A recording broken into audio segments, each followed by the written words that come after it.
Il y a un an, au tout début de l'année 2021, j'ai fait un rêve marquant et pour le moins significatif. Jusqu'à présent, je gardais ce genre d'expérience pour moi, par pudeur, mais aussi certainement parce que j'avais encore un peu peur. Aujourd'hui, il me semble crucial de jouer la carte de la transparence, de l'honnêteté et de lever le masque de la parfaite adaptation. Ce temps est révolu. Nous sommes toutes et tous ici pour jouer un rôle, et le mien tourne autour de la communication, de la transmission.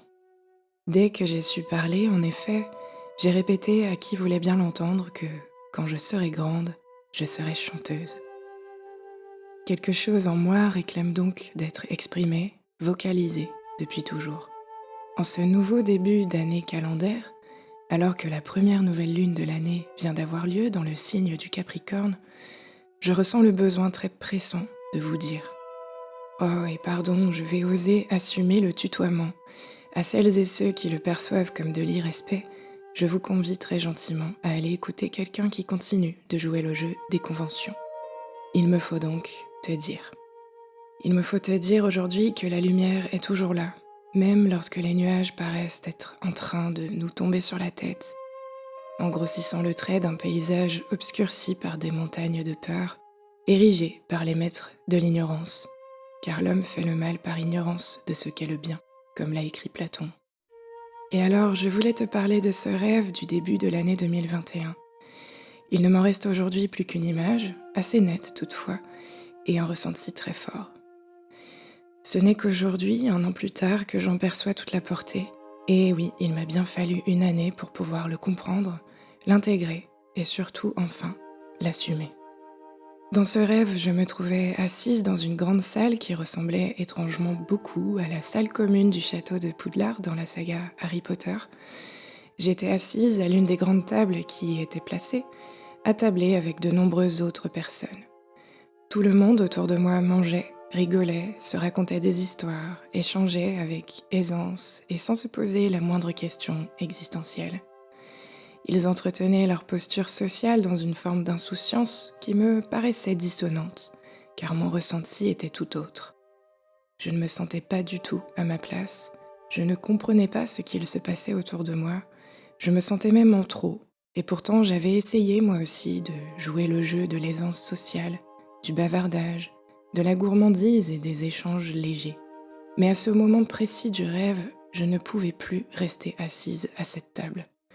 Quelque chose en moi, une force incommensurable, me poussa alors à me lever, et sous les yeux interloqués de mes camarades, à me diriger vers une autre table, plus à l'écart, autour de laquelle personne n'était assis, et sur laquelle il n'y avait rien de disposé. Terminé le faste, en apparence du moins. Car au moment où je m'asseyais à cette table, je ressentis un profond soulagement, une joie indescriptible, et enfin le sentiment d'être à ma place. J'étais remplie du dedans, là où les autres se remplissaient du dehors. Et c'est une ancienne anorexique boulimique qui vous parle. Et alors, petit à petit, car la perception du temps était très différente de celle que nous connaissons lorsque nous sommes éveillés, ici, sur Terre, j'observais que d'autres personnes osaient me rejoindre à cette table, silencieusement, calmement, et avec un sourire complice et joyeux sur les lèvres. Je ne me rappelle malheureusement plus de la suite de ce rêve, mais je me souviens qu'à cette période, j'ai également rêvé que je recevais un message. Et ce message, à quelques détails près, m'indiquait que nous étions plusieurs à être venus nous incarner sur cette planète, à ce moment particulier de l'histoire humaine, pour défendre ce que j'appellerais, faute de meilleurs mots présentement, la lumière divine. Mais il était question de le faire de façon rebelle, révoltée, ce qui signifiait refuser de coopérer avec les fameux maîtres de l'ignorance, et j'oserais même dire à ce stade, et non sans humour, les maîtres de la finance.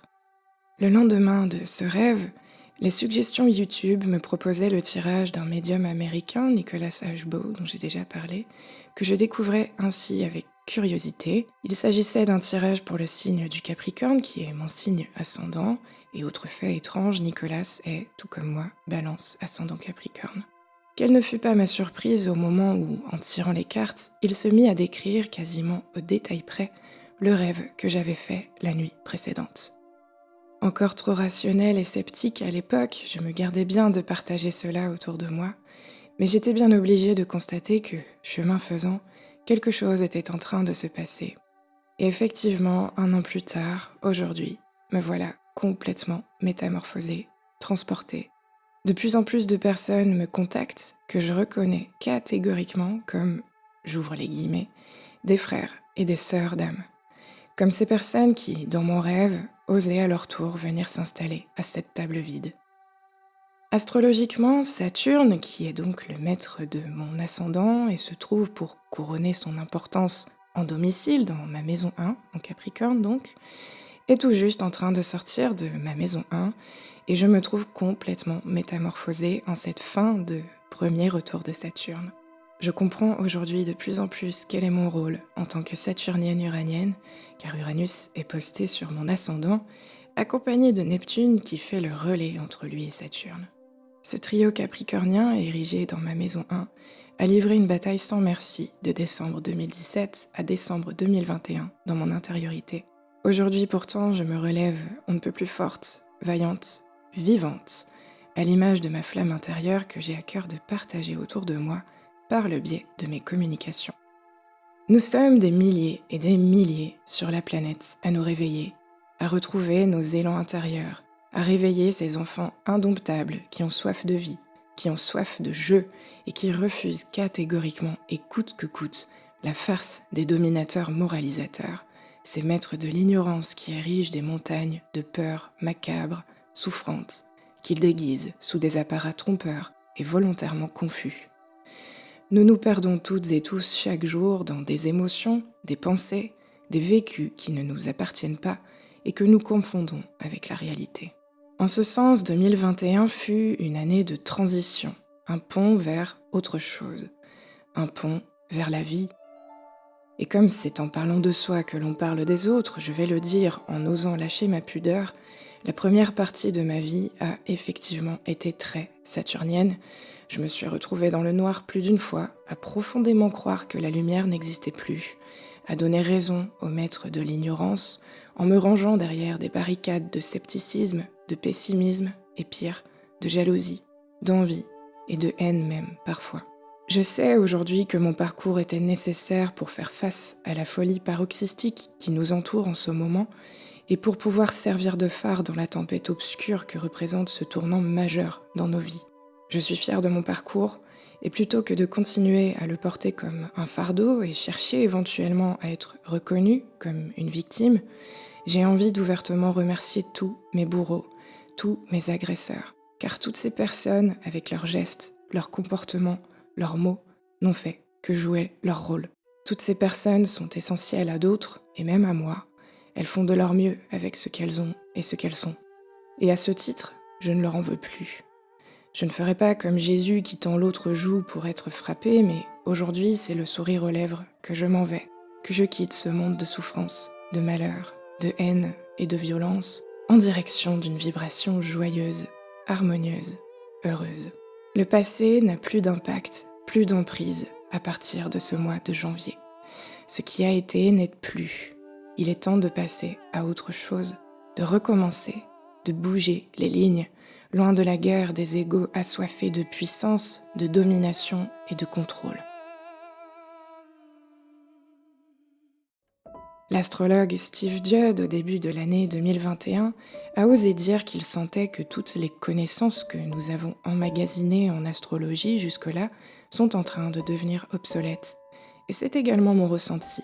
L'heure n'est plus à l'amassement des connaissances, à la reconnaissance des diplômes et de l'excellence apprenante. Ce n'est pas parce que l'on porte une blouse blanche et que l'on porte une Rolex au poignet que l'on est plus crédible, que l'on a plus d'importance que ce que nous disons est vrai.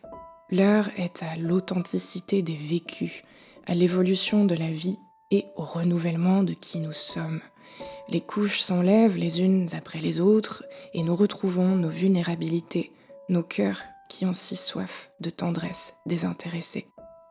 Aujourd'hui, suite à cette première nouvelle lune en Capricorne de l'année et à l'approche de la date fatidique du 17 janvier, qui actera la fin d'une purge drastique du passé, eh bien rien n'a plus d'importance que la joie l'harmonie, l'amour et donc la lumière. Stop à la victimisation. Cessons de prouver que nous avons plus souffert et subi que notre voisin. Osons à l'inverse répandre la joie, le jeu, le rire, l'amour et la tendresse. Sinon, nous acceptons les règles des maîtres de l'ignorance en entretenant des souvenirs, des carcasses amoncelées des nous du passé dont l'existence s'est pourtant aujourd'hui bien révolue. Soyons inventifs, créatifs et lumineux. Nous pouvons faire tellement mieux que ce que l'on nous propose comme modèle préétabli. Voilà, c'est donc un message on ne peut plus optimiste que je porte en moi aujourd'hui, le message de la vie. Crois-moi, j'ai traversé des déserts glaciaux, chargés du plomb saturnien, des déserts faits d'abandon, de trahison, de perte, de violence, d'harcèlement moral et même physique. Tout a été placé sur mon chemin depuis ma toute petite enfance pour me faire perdre cette lumière de vue, et pourtant je n'ai jamais cédé. Toute petite enfant, j'ai beaucoup joué avec la magie de la vie, et j'y croyais avec un naturel hyper sensible, hyper joyeux, hyper désintéressé, hyper authentique. Et c'est avec beaucoup d'amour pour mon prochain que je me permets de réveiller de nouveau cette petite fille et d'inviter ton propre petit enfant intérieur à venir s'amuser avec cette magie. Et ensemble, tous ensemble, nous pourrons leur dire « Non, nous n'en avons pas fini avec la liberté. Non, nous n'en avons pas fini avec la joie. Et non, nous n'en avons surtout pas fini avec l'amour. » À dire vrai, la vie ne fait que commencer. Et tous ensemble, frères et sœurs d'âme, nous avons bien l'intention d'en profiter. Alors, venez vous asseoir à ma table et célébrons la vie. J'ai l'intention de proposer plusieurs ateliers rencontres au courant de cette année pour ne pas nous laisser avoir par l'obscurité. Des ateliers de célébration dont l'objectif sera toujours de mieux nous connaître, de mieux nous comprendre et d'éveiller le plus possible ces enfants intérieurs, créateurs de magie, de joie et d'optimisme.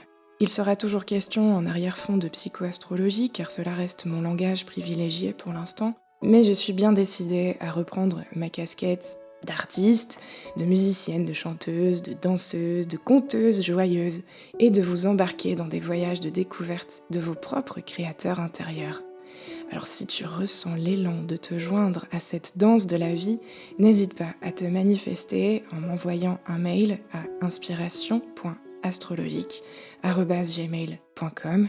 Je t'inscrirai alors à mes lettres d'information et tu seras averti dès lors que j'arrêterai des dates pour ces prochaines rencontres et leur contenu. À noter que le prochain atelier aura lieu autour de la date de la pleine lune de ce mois de janvier, donc autour du 17-18 janvier. Enfin, et pour conclure, c'est non sans émotion que je suis ce matin retombée sur un texte que j'avais écrit sur les réseaux sociaux à l'époque où j'étais encore chanteuse professionnellement, au début de ma vingtaine. Je l'ai trouvé particulièrement d'actualité, dans une émotion brute, sans filtre, traduisant parfaitement cet optimisme jupitérien qui est le mien et que j'ai tant à cœur dès à présent de partager autour de moi. Quand on est enfant, c'est simple, on se laisse porter. Les décisions sont prises pour toi et tu ne te poses pas de questions. Avec le temps, ensuite, il y a tout plein de trucs qui viennent tourner dans nos têtes.